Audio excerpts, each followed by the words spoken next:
Pigmento avorio o bianco d'ossa, che poi di bianco ha ben poco. Ciao a tutti, sono Paolo e faccio il pittore e benvenuti in questa serie in cui andremo a realizzare dei pigmenti antichi, più moderni, quei pigmenti che sono riproducibili anche in casa. Del pigmento avorio o del bianco d'ossa sicuramente è stato usato in antichità, ma abbiamo la certezza del suo uso nel Medioevo e fino agli inizi del Rinascimento. Lo stesso Cennino Cennini ne parla di questo colore nel libro dell'arte. Teoricamente è un pigmento, perché comunque colora. Qui il test con la gomma arabica. Il problema è che è un colore poco coprente. Difatti il suo maggiore impiego era la preparazione di tavole per disegnare e dipingere. In questa versione del libro di Cennino Cennini, a pagina 66, potete trovare il capitolo settimo, che era John Dosso è buono per indossare le tavole, in cui spiega come preparare le tavole con questo pigmento. Ma perché quindi veniva utilizzato per preparare le tavole? Perché chimicamente, chiedo scusa a tutti i chimici, non sono un chimico, spero di dire le cose con una certa correttezza, è un carbonato di calcio. È un pigmento prodotto artificialmente tramite la calcinazione, cioè l'incenerimento, in un ambiente ossidante. Ma come ho realizzato questo pigmento? Prima di tutto ho utilizzato due tipi di ossa, quelle di gallina e il corno di cervo, che è praticamente avorio. Ho un cane che ama masticare le corna di cervo,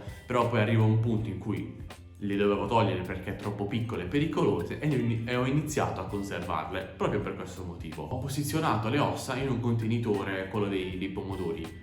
Se avessi chiuso il contenitore avrei potuto fare il nero d'avorio. Poi per velocizzare i tempi ho rimosso le ossa dal contenitore e le ho messe direttamente sui carboni. Anche perché dopo il contatto con i carboni ardenti comunque erano facilmente riconoscibili e quindi è stato facile separarle.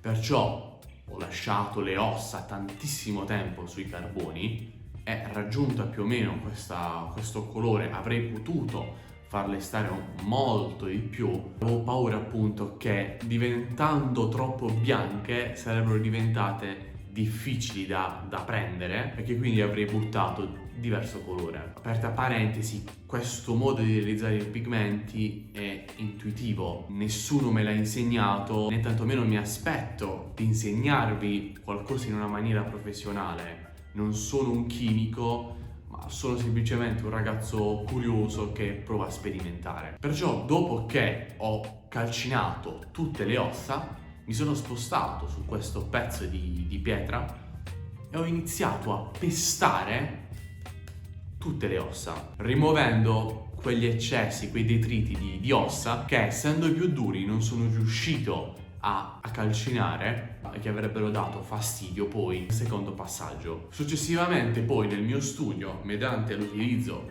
di un pestello pesante, ho cercato di macinare il più possibile anche i pezzetti più piccoli e utilizzando un piccolo setaccio da cucina, ma comunque molto fine, ho cercato di recuperare il più possibile questa polvere.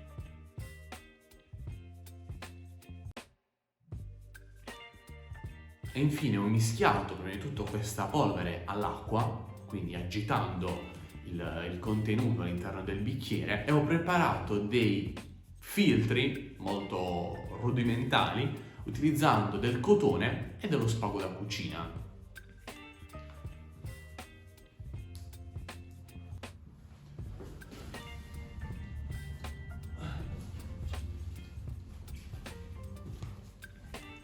Ho anche ordinato poi da internet dei filtri di caffè molto grezzi che però sono utilissimi per questi lavori.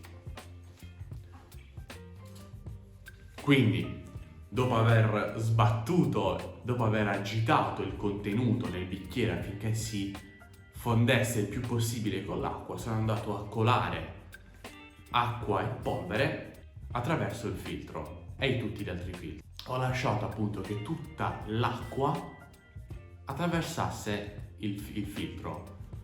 Cosa accade? Che il pigmento che si è legato all'acqua passerà attraverso le fibre del cotone e passerà a quello più fine, privo di detriti e tutto.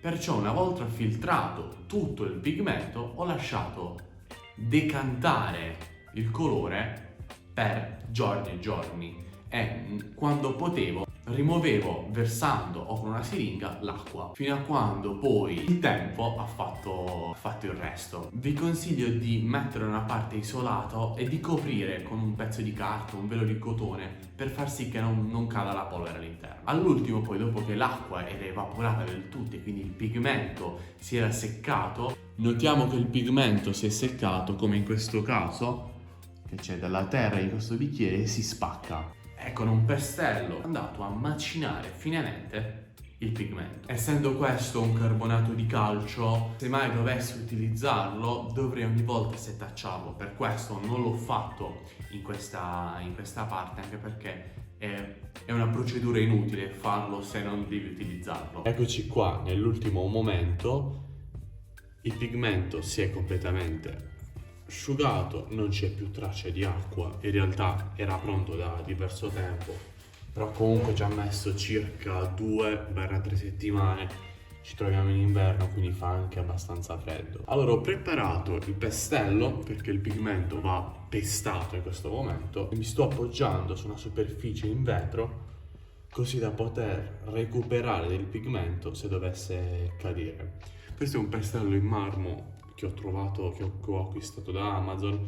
Avevo bisogno di qualcosa un po' più fine rispetto a quel bestione che c'è in granito. Questo è il pigmento che andrò semplicemente a versare qui dentro.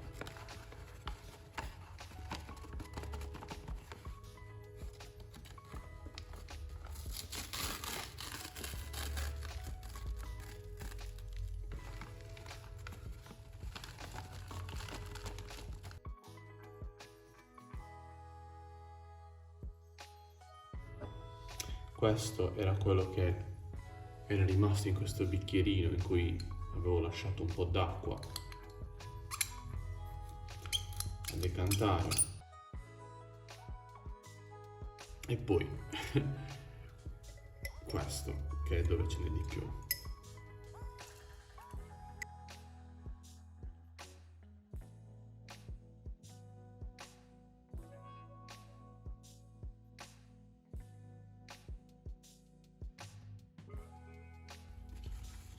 E adesso arriviamo al momento finale, ovvero la macinatura. Appunto andiamo a pestare. Come potete vedere si macina molto tranquillamente, non ci sono più detriti, è soltanto pigmento ormai senza acqua, è un gesso, è un carbonato di calcio. Non andrò a realizzare un colore ad olio o un colore ad acquarello perché non è questo lo scopo di questo pigmento. È stato utilizzato come bianco, ma ha avuto l'utilizzo in altre occasioni.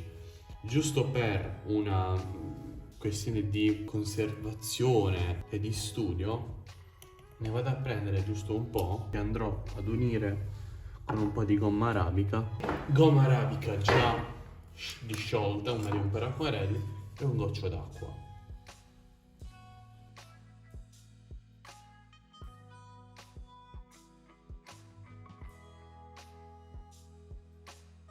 Ed eccolo qua, come potete vedere il pigmento si sta sciogliendo molto velocemente.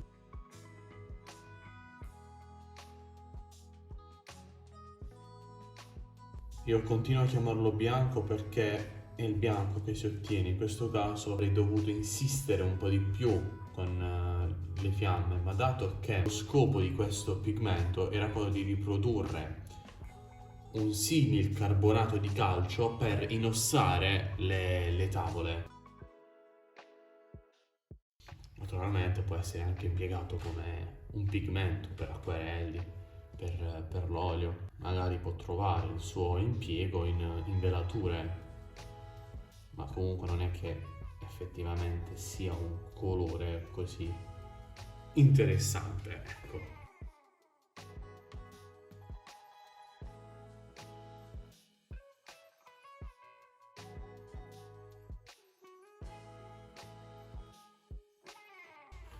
è arrivato il momento finale, quello della conservazione. Questo è un pigmento che in caso di utilizzo dovrò sempre un attimo setacciare o ripestare, perché come i gessi l'umidità tende a far compattare un po' il pigmento, ma poi basta un po' macinarlo per recuperare subito la proprietà, insomma.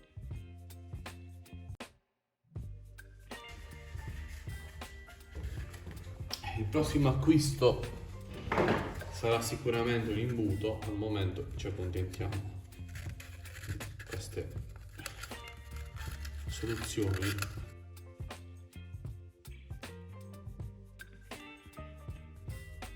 Non fa nulla se perdiamo qualcosina, tanto è un pigmento facilmente ricreabile. Come potete vedere ne avevo fatto pochissimo, ma anche perché è stato un pigmento fatto per curiosità, sperimentazione, conservazione delle tecniche, e questo verrà aggiunto ai miei pigmenti. È il primo pigmento che apre la serie su come fare i pigmenti. Diciamo che i prossimi saranno più utilizzabili in pittura. E quindi questo era come fare il bianco d'ossa. Per chi si stesse chiedendo per quale motivo l'ho chiamato bianco d'ossa, è perché teoricamente un bianco, se avessi insistito di più sul fuoco, ma per paura di non riuscire più a prendere le ossa, le ho tolte un po' prima.